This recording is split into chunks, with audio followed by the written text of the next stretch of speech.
नमस्कार. आजूबाजूला नजर टाकली तर काय दिसतं? सगळीकडे नुसती धावपळ, कामाचा ताणतणाव, माहितीचा अक्षरशः भडीमार आणि सततची स्पर्धा. बरोबर. अशा या गोंधळलेल्या जगात आपण खऱ्या अर्थाने शांतता कशी मिळवू शकतो, हा प्रश्न आजकाल प्रत्येकालाच पडतो. आता हे बघा, हे बाहेरचं जग बदलणं किंवा त्याच्यावर पूर्ण कंट्रोल मिळवणं हे तर जवळजवळ अशक्यच आहे. पण एक गोष्ट नक्कीच शक्य आहे, आणि ती म्हणजे स्वतःच्या आतलं जग, आपलं मन शांत ठेवणं. बाहेरच्या परिस्थितीवर आपलं नियंत्रण नसलं तरीही आपल्या स्वतःच्या आंतरिक स्थितीवर आपण नक्कीच प्रभुत्व मिळवू शकतो. चला तर मग या विषयाच्या अगदी खोलात जाऊया आणि मन शांत ठेवण्याची ही अप्रतिम कला आज आपण सविस्तर समजून घेऊया. या विशेष विश्लेषणात आपण अशा एका प्रवासाला सुरुवात करणार आहोत जो आपल्याला थेट आंतरिक शांततेकडे घेऊन जाईल. ही खरोखरच एक सुंदर कला आहे आणि कोणत्याही कलेप्रमाणेच यालाही सरावाची गरज असते. हे सादरीकरण आपल्याला तोच योग्य आणि सोपा मार्ग दाखवणार आहे. आपल्या या विश्लेषणाचे 5 मुख्य टप्पे आहेत: मनाचं महत्त्व, नकारात्मकतेला रामराम, कृतज्ञतेची शक्ती, सेवाभाव आणि शेवटी एक छानशी दिनचर्या. हा एक अत्यंत स्पष्ट, टप्प्याटप्प्याने जाणारा मार्ग आहे. या 5ही सूत्रांचा वापर करून आपण एक असा भक्कम पाया रचणार आहोत जो आपल्या मनाला कोणत्याही परिस्थितीत एकदम स्थिर ठेवेल. सुरुवात करूया आपल्या पहिल्या टप्प्यापासून, मनाचं महत्त्व. आपला हा शांततेचा प्रवास बाहेर कुठेही न सुरू होता, तो आपल्या अस्तित्वाच्या अगदी केंद्रबिंदूपासून म्हणजेच आपल्या मनापासूनच सुरू होतो. यातला सर्वात महत्त्वाचा मुद्दा आहे की आपलं मन हे एका कॅमेऱ्याच्या लेन्ससारखं असतं. विचार करा, जर लेन्सच दुर्कट असेल तर समोरचं चित्र कसं दिसेल? खराबच ना? अगदी तसंच, जर आपले विचार सकारात्मक असतील तर आपला जीवन जगण्याचा संपूर्ण अनुभव आपोआप सुंदर आणि शांत होतो. म्हणूनच असं म्हटलं जातं की मन म्हणजे आपल्या जीवनाचं केंद्र आहे. जेव्हा आपण शांत वातावरणात असतो तेव्हा हेच सकारात्मक विचार आपलं आयुष्य नव्याने घडवत असतात. आता वळूया दुसऱ्या आणि अत्यंत महत्त्वाच्या स्तंभाकडे, नकारात्मकतेपासून मुक्ती. म्हणजेच जे विचार आपल्याला सतत मागे खेचतायत त्यांना नक्की कसं हाताळायचं ते आपण इथे पाहणार आहोत. नकारात्मक विचार हे ना पाठीवरच्या एका जड सॅकसारखे असतात. आपण न कळत विनाकारण ते ओझं वागवत असतो आणि ते आपल्याला सतत मागे खेचत असतं. पण जरा विचार करा, जेव्हा हे विचारांचं ओझं आपण खाली ठेवतो तेव्हा किती हलकं आणि भारी वाटतं. अगदी आकाशात दाटून आलेल्या काळ्या कुट्ट ढगांमधून अचानक पोवळा आणि उबदार सूर्यप्रकाश बाहेर पडावा ना, तसाच तो मोकळेपणाचा अनुभव असतो. हे जुने त्रासदायक विचार सोडून देणं आपल्या मानसिक आरोग्यासाठी अक्षरशः संजीवनीचं काम करतं. पण आता तुम्ही म्हणाल, हे ओझं प्रत्यक्षात खाली ठेवायचं कसं? ह्यासाठी एक भारी आणि अत्यंत सोपी 3 टप्प्यांची पद्धत आहे.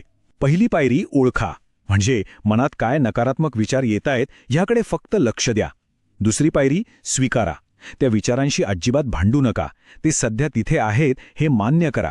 आणि तिसरी, सर्वात महत्त्वाची पायरी म्हणजे सोडून द्या.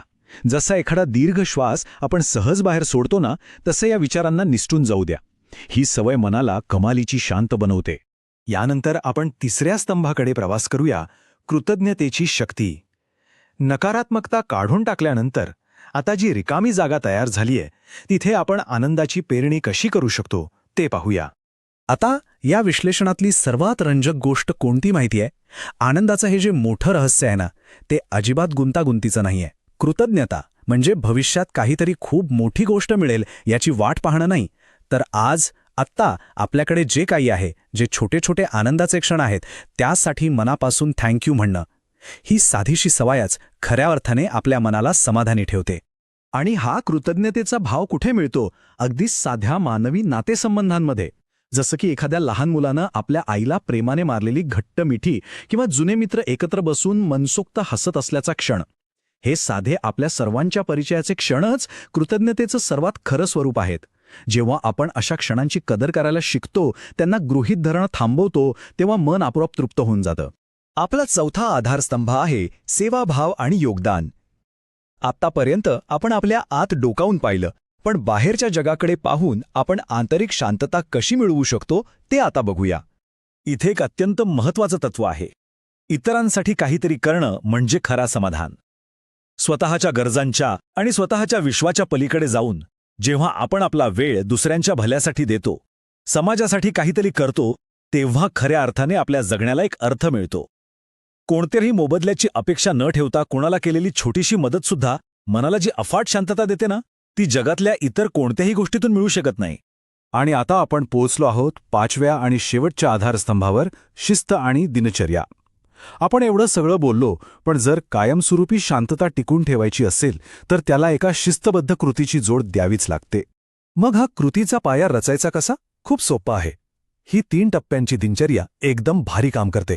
पहिलं आहे ध्यान, जे आपल्या चंचल मनाला जागीच आणून एकाग्र करतं. दुसरं म्हणजे व्यायाम, जो शरीरासोबतच आपलं मानसिक आरोग्य एकदम उत्तम राखतो. आणि तिसरं आहे वाचन, जे विचारांना एक योग्य आणि सकारात्मक दिशा देतं. सकाळी सूर्योदयाच्या वेळी शांतपणे योगा केल्यावर जशी भारी एनर्जी मिळते ना, अगदी तशीच ताकद ही दिनचर्या रोज आपल्या मनाला देत असते.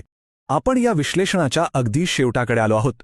हे सगळे 5ही टप्पे एकत्र केले की एकच सुंदर सूत्र तयार होतं. मन शांत ठेवा, कृतज्ञ रहा आणि सेवाभावाने जगा. हेच जीवनाचं खरं संतुलन आहे. बाहेरचं जग कितीही वेगवान आणि गोंधळाचं असू दे, हे जे आंतरिक संतुलन आपण आज समजून घेतलंय, तोच आपला खरा आधार आहे.